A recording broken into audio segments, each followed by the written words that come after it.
Hello everyone and welcome in my YouTube channel. So आज की इस वीडियो में हम ये देखेंगे कि किस तरीके से हम वर्डप्रेस की वेबसाइट को एक डोमेन से दूसरे डोमेन पे ट्रांसफ़र कर सकते हैं manually without using any plugin. So देखते हैं कि किस तरीके से हम इस काम को कर पाएंगे। सो देखने के लिए चलते हैं स्क्रीन की तरफ।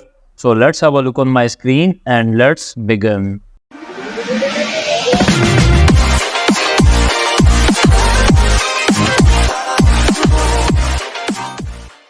सो first of all as you can see here कि ये हमारी वेबसाइट है testing.mhsdigitals.com के नाम से, जो कि टेस्टिंग वाले सब डोमेन पे पड़ी है, जो कि mhsdigitals.com मेन डोमेन ये वाला आ गया और ये हमारा एक सब डोमेन है।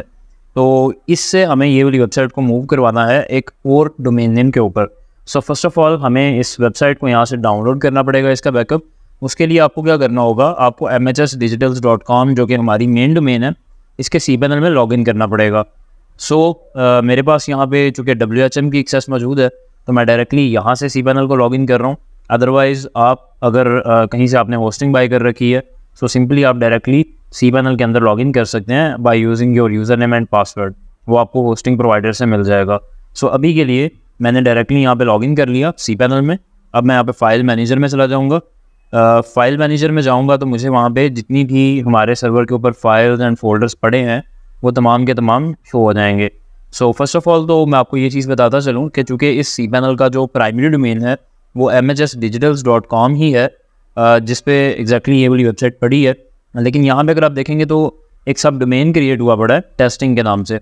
फर्स्ट ऑफ ऑल हम ऐसा करते हैं कि डोमेन्स के फोल्डर में चले जाते हैं, क्योंकि एग्जैक्टली हमें पता नहीं होगा कि फाइल मैनेजर में एग्जैक्टली किस फोल्डर के अंदर ये वाली फाइल्स को पड़ी हुई हैं जो इस वेबसाइट की फाइल्स हैं। डोमेन्स में आने के बाद मैं यहाँ पे थोड़ा स्क्रॉल डाउन करूँगा and you will C here कि testing.mhsdigitals.com ये यहाँ पे डोमेन्स की लिस्ट आ रही है। ये डोमेन यहाँ पे आपको शो हो रहा है। इसी तरीके से इसके सामने अगर आप यहाँ पे देखेंगे तो डॉक्यूमेंट रूट लिखा आ रहा है। डॉक्यूमेंट रूट का मतलब क्या होता है? डॉक्यूमेंट रूट वो फोल्डर होता है जिसमें आपकी वेबसाइट की फाइल्स पड़ी होती हैं। जस्ट लाइक हमने ये डोमेन यहाँ पे चूँकि ऐड किया हुआ है होस्टिंग में, तो इस डोमेन के साथ ये वाला फोल्डर जो है वो लिंक्ड है। सिंपली अगर मैं इस पर क्लिक करूँगा तो ये डायरेक्टली मुझे फाइल मैनेजर में उसी फोल्डर में पहुँचा देगा जिसमें फाइल्स पड़ी हैं। As you can see here कि यहाँ पे भी testing.mhsdigitals.com को हाईलाइट किया गया है। तो इट मीन्स के फाइल मैनेजर में इसी सब डोमेन के नाम से एक फ़ोल्डर बना रहा है जिसके अंदर ये तमाम वर्डप्रेस की फाइल्स पड़ी हुई हैं। सिंपली चूँकि हम किसी भी प्लगइन के थ्रू मूव नहीं करवाने वाले इस वीडियो में, क्योंकि आपको पता होगा कि वर्डप्रेस को अगर हम मूव करते हैं तो हम इसको प्लगइन्स के थ्रू भी कर सकते हैं। Just like all in one WP migrations के नाम से प्लगइन मौजूद है, all in one WP migration के नाम से प्लगइन मौजूद है, या तो फिर माइग्रेट गुरु के नाम से प्लगइन मौजूद है। लेकिन अभी चूँकि हमें मैनुअली मूव करवाना है तो हमें किसी भी प्लगइन का सहारा नहीं लेना, हमें डायरेक्टली इसकी फाइल्स को, डाटाबेस को डाउनलोड करके दूसरे सर्वर पर ट्रांसफ़र करना है। सिंपली मैं यहाँ पे सिलेक्ट ऑल पे क्लिक करूँगा। सिलेक्ट ऑल पे क्लिक करने से पहले आपने एक चीज़ नोटिस कर लेनी है, वो ये कि यहाँ पे अगर आप देखेंगे तो ये एक फ़ाइल आ रही है .htaccess के नाम से, जो कि आपकी वर्डप्रेस में URL एनकोडिंग के लिए यूज़ की जाती है और भी बहुत सारे कामों के लिए यूज़ होती है। तो डेफिनेटली यहाँ पे अगर आप देखेंगे यहाँ पे ये डॉट लिखा आ रहा है, तो ये बेसिकली जो फाइल है, जिन भी फाइल्स के पीछे डॉट लिखा आ रहा होता है ये हिडन फाइल्स होती हैं। मतलब ये अगर मैं सेटिंग्स में जाता हूँ तो यहाँ पर आप देखेंगे मैंने यहाँ पर क्लिक किया हुआ है शो हिडन फाइल्स के ऊपर, तो इसीलिए वो फाइल शो हो रही है। अक्सर बात यूज़र क्या करते हैं कि इस पर क्लिक नहीं करते, उससे क्या होता है कि ये देखें यहाँ पे फाइल शो होना बंद हो गई। अब मैं अगर सेलेक्ट करके इसको कंप्रेस करूँगा और डाउनलोड करूँगा तो वो वाली फ़ाइल मिस हो जाएगी और वो न्यू सर्वर पे नहीं जा पाएगी। तो इसलिए फिर मसले मसाइल क्रिएट होंगे। तो डेफिनेटली हमें पहले सेटिंग्स में जाना है, शो हिडन फाइल्स पे क्लिक करना है। अब ये तमाम फाइल्स शो हो चुकी हैं। अब मुझे सिलेक्ट ऑल करना है एंड राइट क्लिक करके मैं इसको कंप्रेस पे क्लिक कर दूँगा। एंड यहाँ पर मुझसे पूछा है कि कंप्रेशन की टाइप क्या रखनी है, तो मैं यहाँ पर जिप अचीव करूँगा। जिप अचीव करने के बाद मुझे यहाँ पे स्क्रॉल डाउन करना है एंड यहाँ पे मुझसे पूछा जा रहा है कि इस जिप का नाम क्या रखना है एग्जैक्टली। तो मैं यहाँ पे इसका नाम वेल नाउन से चेंज करके कुछ भी रख देता हूँ, just like website backup .zip। Compress पे क्लिक करूँगा तो कुछ ही देर में ये इन तमाम फाइल्स की एक जिप फाइल क्रिएट कर देगा। अभी आप देख सकते हैं कि लोडिंग यहाँ पे हो रही है और कुछ ही देर में भी जितनी भी हमारी फाइल्स हैं वो कंप्रेस होके एक जिप फाइल में आ जाएंगी और यहाँ पे वेबसाइट बैकअप .zip के नाम से एक जिप फाइल क्रिएट हो जाएगी। सिंपली हम इसका भी वेट कर लेते हैं। यहाँ पे आप देख सकते हैं कि ये जो जिप फाइल है वो क्रिएट हो चुकी है। मैं इसको क्लोज़ करूँगा, स्क्रॉल डाउन करूँगा एंड ये हमारी जिप फाइल आ चुकी है। अगर आपको शो नहीं हो रही होगी तो एक दफ़ा आपने यहाँ पे रीलोड पे क्लिक कर लेना है क्योंकि अक्सर बात आप रीलोड पे क्लिक नहीं करते तो ये फ़ाइल यहाँ पे शो नहीं होगी डेफिनेटली। दोबारा से आपको या तो फिर पेज को रिफ़्रेश करना है या सिंपली यहाँ से आप रीलोड कर सकते हैं। सो अभी के लिए मैं इस फाइल पे राइट क्लिक करूँगा एंड डाउनलोड पे क्लिक कर दूँगा। अभी अगर आप देखेंगे तो 923 MB की ये फ़ाइल है जो कि अप्रॉक्सीमेटली 1 GB के राउंड अबाउट है। तो यहाँ पे अभी 5 to 6 मिनट का इसमें टाइम लग रहा है। सो अभी के लिए मैं वीडियो पॉज कर रहा हूँ, जब ये डाउनलोड होती है दैन फिर हम यहीं से कंटिन्यू करते हैं। ओके, सो अभी के लिए ये फ़ाइल कम्प्लीटली तौर पे डाउनलोड तो नहीं हुई, as you can see here कि it's still downloading. But first of all हम ऐसा कर लेते हैं कि जब तक वो डाउनलोड हो रही है हम इसकी डाटाबेस भी देख लेते हैं और डाटाबेस को भी हम डाउनलोडिंग पे लगा देते हैं। सो सिंपली मैं स्क्रॉल डाउन करूँगा एंड यहाँ पे मैं एक फ़ाइल, ये है बेसिकली wp-config.php। इस फाइल के अंदर आपकी वर्डप्रेस की तमाम कॉन्फ़िगरेशन डिटेल्स लिखी होती हैं including database name and everything. So इस पर मैं राइट क्लिक करूँगा एंड देन एडिट के बटन पे क्लिक कर दूँगा। सो कुछ ही देर लोडिंग के बाद ये फ़ाइल ओपन हो जाएगी। सो यहाँ से हमें क्या चीज़ देखनी है, यहाँ से हमें देखना है कि इस वेबसाइट के साथ कौन सी डाटाबेस लिंक्ड है, क्योंकि हो सकता है इस cPanel में बहुत सारी वेबसाइट्स पड़ी हों। तो हमें देखना है कि इस स्पेसिफिक जो वेबसाइट है उसके साथ कौन सी डाटाबेस लिंक्ड है। तो यहाँ पे अगर आप देखेंगे तो wp-config वाली फ़ाइल में डाटाबेस का नाम लिखा आ रहा है db name, और यहाँ पे अगर आप देखेंगे तो लिखा आ रहा है MHS Digitals WP811। सो मैं इसको यहाँ से कॉपी करने वाला हूँ। बिल्कुल इसी नाम से उन्होंने एक यूज़र भी क्रिएट किया हुआ है और उसका ये यहाँ पे पासवर्ड लिखा आ रहा है। खैर जब हम एक न्यू सर्वर पे जाएंगे, वहाँ पे इसको अपलोड करेंगे तो वहाँ पे ये सारा कुछ हो सकता है कि हमें चेंज करना पड़े। अभी के लिए चूँकि हमें वेबसाइट का डाटाबेस का बैकअप लेना है तो सिंपली इसीलिए मैं इसको यहाँ से कॉपी कर रहा हूँ, और कॉपी करने के बाद मैं ये वाली डाटाबेस को फाइंड करूँगा एंड डाउनलोड कर लूँगा। सो सिंपली मुझे यहाँ पे जाना होगा एंड यहाँ पे आने के बाद मैं php-my-admin में चला जाऊँगा एंड php-my-admin में जाने के बाद यहाँ पे आके Ctrl+F प्रेस करूँगा एंड पेस्ट कर दूँगा। बेसिकली मैं फाइंड कर रहा हूँ यहाँ पे कि जो डाटाबेस का नाम यहाँ पे लिखा आ रहा था वो यहाँ पे किधर पड़ी है। तो आप देख सकते हैं कि जब मैंने Ctrl+F प्रेस करके यहाँ पे मैंने डाटाबेस का नाम पुट किया तो उसने डाटाबेस को यहाँ पे हाईलाइट कर दिया है। सो सिंपली मैं इस पर क्लिक करने वाला हूँ। क्लिक करने के बाद मैं एक्सपोर्ट पे चला जाऊँगा एंड यहाँ पे फॉर्मेट जो है वो बाय डिफ़ॉल्ट SQL ही होगा, तो आपने इसको SQL ही रहने देना है क्योंकि हमें SQL फाइल ही बेसिकली इस डाटाबेस की चाहिए होगी। तो सिंपली मैं एक्सपोर्ट पे क्लिक कर दूँगा। तो अब क्या होने वाला है कि इस डाटाबेस के अंदर जितने भी यहाँ पे आप देख सकते हैं कि बहुत सारे टेबल्स बने आ रहे हैं। ये तो जितनी भी ऊपर आ रही हैं ये सारी डाटाबेसेस हैं, लेकिन ये डाटाबेस जब हमने ओपन की तो इसके अंदर आप देख सकते हैं ये सारे जो हैं ये टेबल्स आ रहे हैं, मतलब बहुत सारा डाटा है। और टेबल्स के अंदर भी डेफिनेटली, जैसे कि मैं इस टेबल को ओपन करता हूँ तो इसके अंदर भी बहुत सारा डाटा होगा, जैसे like you can C hook, action ID, status, मतलब इसमें बहुत सारे कॉलम्स बने आ रहे हैं। और बेसिकली जितनी भी आपकी डाटाबेस वेबसाइट की परफॉर्मेंस होती है, वेबसाइट के अंदर जो भी आपके फंक्शंस चल रहे होते हैं तमाम के तमाम डाटाबेस के ऊपर ही डिपेंड कर रहे होते हैं। तो सिंपली मैंने यहाँ पे डाटाबेस को डाउनलोडिंग पे लगा दिया है and you can see here कि डाटाबेस की जो फाइल है SQL वाली वो डाउनलोड हो चुकी है।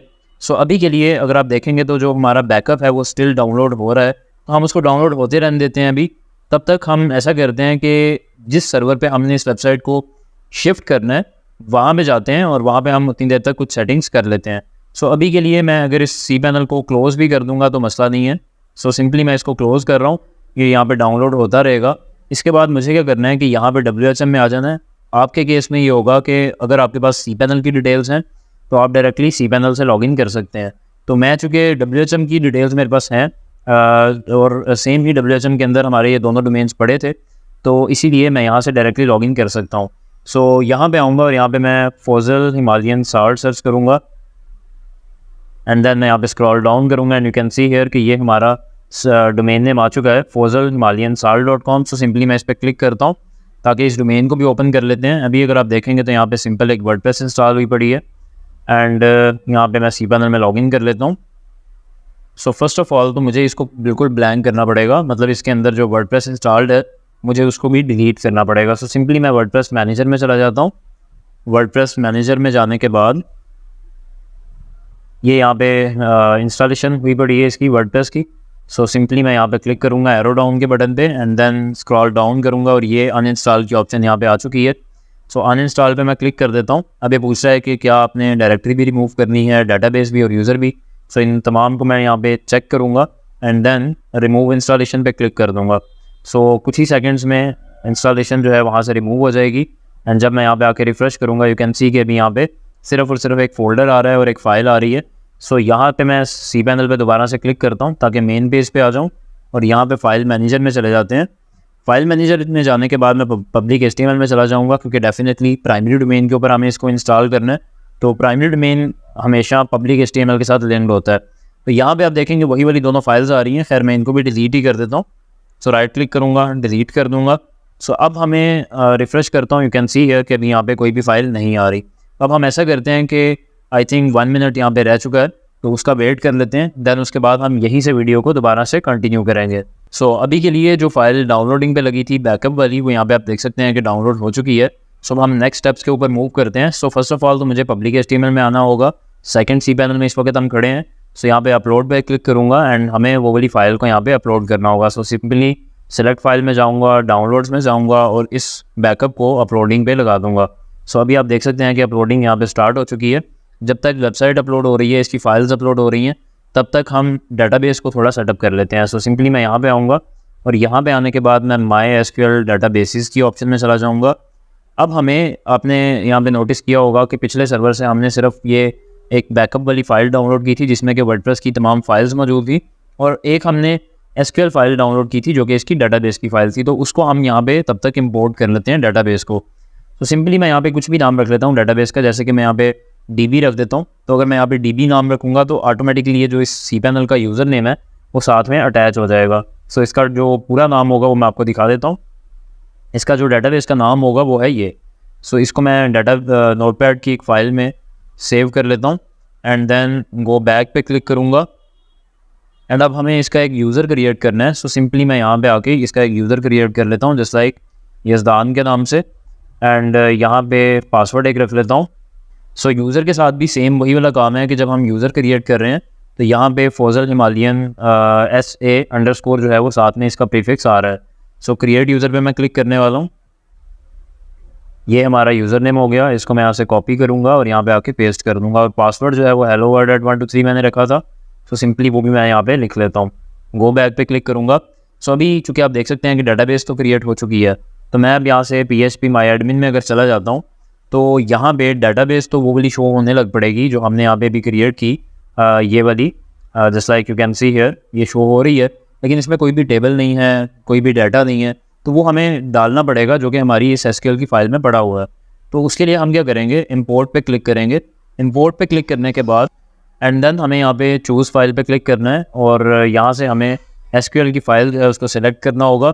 एंड स्क्रॉल डाउन करने के बाद मैं इंपोर्ट के बटन पे क्लिक कर दूँगा एंड कुछ ही सेकंड्स में डाटाबेस की जो फ़ाइल है वो कम्प्लीटली तौर पे सर्वर में इंस्टॉल हो जाएगी और इसके अंदर जितने भी टेबल्स बने थे या जितने भी टेबल्स के अंदर कॉलम्स थे, तमाम का तमाम डाटा यहाँ पे ऐड हो जाएगा। तो सिंपली हम इसका भी वेट कर लेते हैं। सो अभी आप देख सकते हैं कि import has been completed finished and successfully finished and 677 queries executed. तो इट मीन्स के जितनी भी क्वेरीज इस SQL की फ़ाइल में थी वो तमाम की तमाम एग्जीक्यूट हो चुकी हैं। और यहाँ पे आप देखेंगे तो डाटाबेस के अंदर जितने भी टेबल्स थे वो यहाँ पे हमें शो होना स्टार्ट हो गए हैं। सो सिंपली डाटाबेस भी अब यहाँ पे हम बना चुके हैं। लेकिन यहाँ पे अगर आप देखेंगे ये हमने यूज़र क्रिएट किया था और ये डाटाबेस, लेकिन अब हमें इन दोनों को आपस में लिंक करना है। तो लिंक करने के लिए आप अगेन इसी ऑप्शन में आएंगे, MySQL डाटाबेसेस वाली ही ऑप्शन में, और यहाँ पे आप स्क्रॉल डाउन करेंगे तो यहाँ पे एक ऑप्शन आ रही है ऐड यूज़र टू डाटाबेस। तो आपने यहाँ से, जैसे मैंने यहाँ पे ये यूज़र सेलेक्ट कर लिया और डाटाबेस सेलेक्ट कर ली। अभी तो चूँकि एक ही यूज़र है और एक ही डाटाबेस है तो इसलिए यहाँ पे एक शो कर रहा है। अगर ज़्यादा होते तो डेफिनेटली ज़्यादा की यहाँ पे हमें ऑप्शन जो है वो मिल जाती।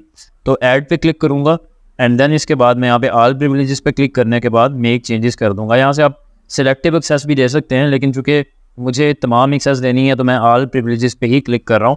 देन गो बैक पे क्लिक करूँगा and you can see here कि यहाँ पे डाटाबेस आ चुकी है और प्रिविलेजेस यूज़र जो है यहाँ पे अगर आप देखेंगे तो यूज़र का जो नाम है वो भी यहाँ पे लिखा आ रहा है।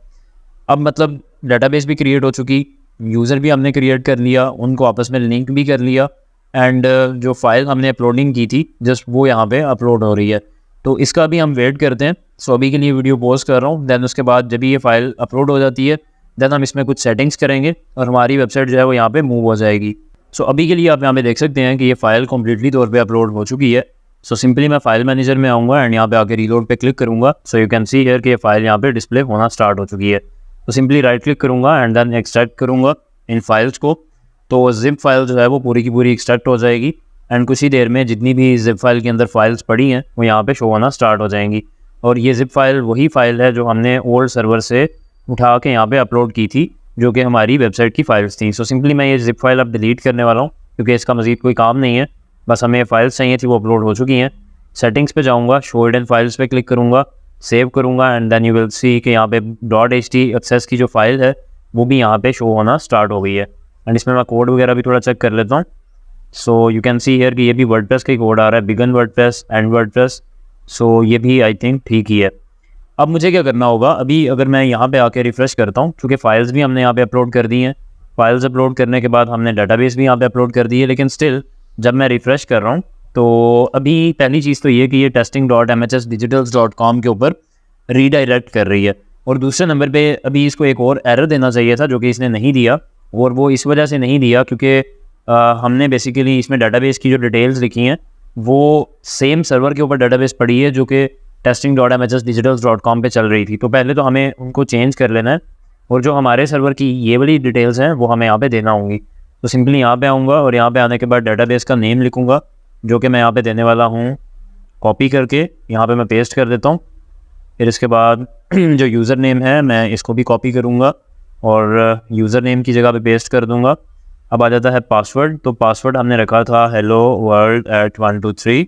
तो इसको सेव करने वाला हूँ, एंड देन सेव करने के बाद मैं ऐसा करता हूँ कि इसको एक्सेस करता हूँ दोबारा से। सो अभी भी अगर आप देखेंगे तो testing.mhsdigitals.com के ऊपर ये मूव हो रही है। तो फर्स्ट ऑफ ऑल तो ये कि फ़ाइल्स आपकी प्रॉपरली यहाँ पे ट्रांसफ़र हो चुकी हैं, आपकी वर्डप्रेस वेबसाइट भी यहाँ पे ट्रांसफ़र हो चुकी है। जस्ट ये जो रीडायरेक्शन का मसला आ रहा है वो इसलिए आ रहा है क्योंकि यहाँ पे डोमेन नेम कुछ और था, और जब हमारी यहाँ पे वेबसाइट जहाँ पे हमने रखी है वो डोमेन नेम कुछ और है। और वर्डप्रेस आप जिस भी डोमेन के ऊपर इंस्टॉल करते हैं वो डोमेन आपकी वर्डप्रेस की डाटाबेस में मल्टीपल टेबल्स में सेव होता है, तो हमें उसको भी चेंज करना पड़ेगा। वो कैसे चेंज करते हैं, उसके लिए सिंपल एक एसक्यूएल की क्वेरी है जो कि मैं यहाँ पे लिखने वाला हूँ। सो मैं एसक्यूएल में जाऊँगा। सो ये बेसिकली क्वेरी मैं यहाँ पे पेस्ट करने वाला हूँ। As you can see here कि ये क्वेरी है, और ये हमें इसलिए लिखनी पड़ रही है जस्ट अगर तो आपका डोमेन नेम जो आपका ओल्ड सर्वर पे था या न्यू cPanel के ऊपर था वो बिल्कुल सेम होता, जस्ट लाइक यहाँ पे भी testing.mhsdigitals.com है, और वहाँ पे भी हम इसी डोमेन के ऊपर वर्डप्रेस वेबसाइट को होस्ट करते, यहाँ से डोमेन को डीलिंग करके वहाँ पे जाके लिंक करते, तो फिर तो हमें ये वाला काम करना ही नहीं पड़ना था। लेकिन अभी चूँकि डोमेन नेम चेंज है तो इसीलिए हमें ये वाला काम परफॉर्म करना पड़ रहा है। तो डेफिनेटली हम यहाँ पे आएंगे, इसको यहाँ पे कॉपी करूँगा, कॉपी करने के बाद यहाँ पे जो old url.com लिखा आ रहा है यहाँ पे आके इसको पेस्ट कर दूंगा। अब ये जो मैंने कोड यहाँ पे लिखा है ये आपको कहाँ से मिलेगा? सो सिंपली इसके लिए आपने youtube.com/yazdan27 पे चले जाना है, एंड यहाँ पे आने के बाद स्क्रॉल डाउन आप करेंगे, यहाँ प्लेलिस्ट में आप चला जाएगा, एंड प्लेलिस्ट में जाने के बाद यहाँ पे होस्टिंग प्रॉब्लम्स आ रही होंगी, और इसके अंदर मैंने एक ऑलरेडी वीडियो रिकॉर्ड कर रखा है चेंज वर्डप्रेस डोमेन नेम के नाम से। यू कैन सी हियर ये यहाँ पे आ रहा है change. Hello everyone and welcome in my YouTube channel. So इसमें अगर आप देखेंगे तो डिस्क्रिप्शन में मैंने यहाँ पे ये वाला कोड जो है वो दे रखा है, तो यहाँ से भी आप इसको कॉपी कर सकते हैं, और जो अभी के लिए वीडियो मैं रिकॉर्ड कर रहा हूँ इस वीडियो की डिस्क्रिप्शन में भी मैं इस कोड को ऐड कर दूँगा। सो सिंपली इस कोड को आप वहाँ से भी ले पाएंगे। सो अभी के लिए मैं इसको क्लोज़ कर रहा हूँ, एंड देन यहाँ पे आके हम क्या करेंगे कि testing.mhsdigitals.com लिख लेते हैं। सो सिंपली इसको मैं यहाँ से कॉपी करूँगा, एंड कॉपी करने के बाद old url.com की जगह पे रिप्लेस कर दूँगा। इसी तरीके से हमें यहाँ पे भी इसको चेंज कर देना है। अब हमें यहाँ पे new url.com की जगह पे न्यू URL जो है वो डिफ़ाइन करना पड़ेगी। सो सिंपली अब हमें ये जो डोमेन नेम है इसको यहाँ से कॉपी करना है, एंड कॉपी करने के बाद मैं यहाँ पे आके इसको पेस्ट करूँगा definitely, copy, and then we have to paste it here. Okay, so एक और चीज़ जो ये करने के बाद आपको मद्देनज़र रखना है वो ये है कि यहाँ पे अगर आप देखेंगे तो WP लिखा आ रहा है, WP_, जो कि हमने इस क्वेरी में प्रीफिक्स लिखा हुआ है तमाम टेबल्स का, जबकि हमारे यहाँ पे जितने भी टेबल्स हैं उन तमाम का प्रीफिक्स जो है वो WPER है। तो हमें इसको भी चेंज करना पड़ेगा, क्योंकि बाय डिफ़ॉल्ट WP जो है प्रीफिक्स होता है, लेकिन आप इसको चेंज कर सकते हैं at the time of installation. So simply मैं यहाँ पे ER कर दूँगा, एंड बिल्कुल इसी तरीके से यहाँ पे भी, एंड देन यहाँ पे भी। सो इसको मैं कॉपी करने वाला हूँ, एंड कॉपी करने के बाद मैं यहाँ पे गो पे क्लिक कर दूँगा, एंड यू कैन सी कि यहाँ पे बहुत सारी रोज़ जो है इसने इफेक्ट की हैं। जहाँ जहाँ पे भी testing.mhsdigitals.com लिखा आ रहा था वहाँ पे उसने चेंज करके fossil-himalayan-salt.com जो है उस डोमेन को ऐड कर दिया है। सो अभी के लिए मे भी हो सकता है कि इस ब्राउज़र में हमें इशू आए, क्योंकि हम चूँकि सेम ब्राउज़र के अंदर पहले इस डोमेन नेम को ओपन कर चुके हैं, तो इसीलिए आप देख सकते हैं कि अभी ये रीडायरेक्ट कर रहा है। तो इसका एक तरीका तो ये है कि आप इस डोमेन को यहाँ पे लिखें और इसको आप डिफरेंट वेज़ में ओपन करने की ट्राई करें। जैसे कि मैं पहले इसको डायरेक्टली ओपन कर रहा था, अब मैं इसको www. करके यहाँ पे लिख के ओपन कर रहा हूँ। तो सिंपली मैं अब एंटर करूँगा and then you will see अभी स्टिल ये रीडायरेक्ट ही कर रहा है। तो मैं ऐसा करता हूँ कि इसको यहाँ से कॉपी करता हूँ एंड एक इनकॉग्निटो टैब में या डिफरेंट ब्राउज़र में हम इसको ट्राई कर लेते हैं। सो अभी के लिए अगर आप देखेंगे तो fossil-himalayan-salt.com के ऊपर मैं इस वक्त खड़ा हूँ और यहाँ पे जो हमारी वर्डप्रेस वेबसाइट थी जो कि हम ओल्ड सर्वर से यहाँ पे लेकर आए थे वो यहाँ पे अपलोड हो चुकी है। तो सिंपली अगर मैं यहाँ पे वेलनेस पे जाता हूँ या किसी भी पेज को ओपन करता हूँ, so you can see here कि जितने भी पेजेस हैं वो तमाम के तमाम एक्सेसिबल हैं। सो एक और चीज़ में जो यहाँ पे मतलब मेन यहाँ पे हमें एरर अक्सर का फेस करने को मिलता है, उसका भी यहाँ पे मैं जिक्र कर देता हूँ। वो ये कि मैंने आपको ऑलरेडी बताया कि हिडन फाइल होती है .htxs वाली। तो अगर आप इसको किसी भी तरीके से आप इसको छोड़ देते हैं, आप इसको ट्रांसफ़र नहीं करते, तो फिर क्या होता है, लेट मी शो यू। मैं इसको एडिट करता हूँ। एडिट करने के बाद इसका पूरा कोड कट कर लेता हूँ, सेव कर देता हूँ एंड देन जब भी मैं यहाँ पे आके रिफ़्रेश करूँगा, अभी मेन पेज तो स्टिल काम कर रहा है, लेकिन अब क्या होगा कि जब भी मैं प्राइवेट लेबलिंग पे क्लिक कर देता हूँ तो बाकी के इसके पेजेस काम करना छोड़ देंगे। जैसे लाइक कॉन्टैक्ट पे चला जाता हूँ तो 404 पेज एरर जो है वो यहाँ पे आपको देखने को मिलता है। तो इसके लिए सिंपली आपने .htxs की फाइल में जो ये वर्डप्रेस का कोड है जो मैं यहाँ पे हाईलाइट कर रहा हूँ, ये आपको ऐड करना होता है। सो अगर तो ये आपने प्रॉपरली मूव की होती है देन आपको इशू नहीं आता, लेकिन अगर आपने प्रॉपरली मूव नहीं की होती तो देन आपको ये वाले इश्यूज़ फेस करने को मिलते हैं। सो सिंपली अगर आप इस पर क्लिक करेंगे, किसी भी पेज को ओपन करेंगे तो ये प्रॉपरली वर्क कर रही होगी। सो अभी आप देख सकते हैं कि ये वेबसाइट प्रॉपरली यहाँ पे ट्रांसफ़र हो चुकी है और हमें इसमें किसी भी प्लगइन का यूज़ नहीं करना पड़ा। सो उम्मीद करता हूँ कि वीडियो आपको अच्छी लगी होगी। सो अगर आपको वीडियो अच्छी लगी तो आप इसको लाइक करें एंड चैनल को सब्सक्राइब करें। सो मिलते हैं नेक्स्ट वीडियो में। Thank you. अल्लाह हाफिज़।